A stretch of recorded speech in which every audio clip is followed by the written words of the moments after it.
In the folklore of the Arabian Gulf, there is one rule everyone knows. Never accept an invitation from a stranger after dark, especially if the pay is too good to be true. This is the story of Nora Alaka. In the 1990s, she was one of the most famous wedding singers in Kuwait. Her voice was legendary. Her schedule was fully booked for months. But in 1997, after one single night, Nora quit. She disbanded her group, cut off all contact, and turned to religion. She never sang a single note again. For years, people whispered about why. What did she see that night? What happened inside that mansion in Sabahia? Today, we are opening the file of the Djinn Wedding. It started on a Thursday afternoon. Nora was resting, exhausted from a busy wedding season. The phone rang. When she answered, a woman's voice was on the other end. The voice was described as strange, raspy, old, yet powerful. "We want you to sing at my daughter's wedding tonight." Nora politely declined. It was her day off, but the woman insisted.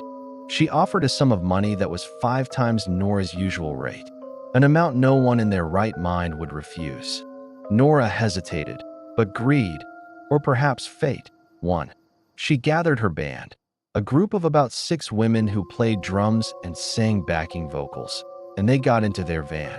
The address given was in the Al Sabahiyah district, an area known for its large, private villas. But as they drove, the band members felt a heavy feeling in their chests. One of them, a woman named Shams, later said she felt a cold shiver, even though it was a hot summer night. They arrived at the mansion. It was huge, but strangely, there were no cars parked outside, no valets, no noise, just the massive wooden doors standing slightly ajar. Nora and her band entered. Inside, the scene changed completely. The hall was lavishly decorated with red velvet and gold. The smell of incense, oud and bakhor, was overpowering, almost choking. The guests were already there, dozens of women sitting in silence. When Nora entered, they stood up, but they didn't cheer. They just stared. They were all wearing long, heavy dresses that covered every inch of their skin, gloves on their hands, veils over their faces. Nora approached the mother of the bride to greet her. As she shook her hand, Nora flinched. The woman's hand was hard, not firm, hard, like touching stone or dry wood, and it was freezing cold. "Please," the mother whispered, "start the music. Do not stop." The band started playing. The moment the first drum beat hit, the atmosphere shifted. The guests didn't just dance, they convulsed. They moved with a speed and flexibility that shouldn't be possible for humans. They were jumping high, too high. The room began to get hot, unbearably hot. Nora looked at the AC units. They were off. Yet, the air felt like an oven. Nora whispered to Shams, "Something is wrong. Look at them." Shams was focused on something else. She had dropped her drumstick. As she bent down to pick it up under the chairs, she froze. Her blood ran cold. Beneath the elegant hemlines of the dresses, she didn't see human feet. She saw hair. She saw dark, twisted animal legs. She saw hooves. Shams gasped and pulled Nora close. "Nora," she hissed. "They aren't human. Look at their feet. We are playing for the Djinn." Nora realized the danger. In Gulf folklore, it is said that if you anger the Djinn in their realm, you might never leave.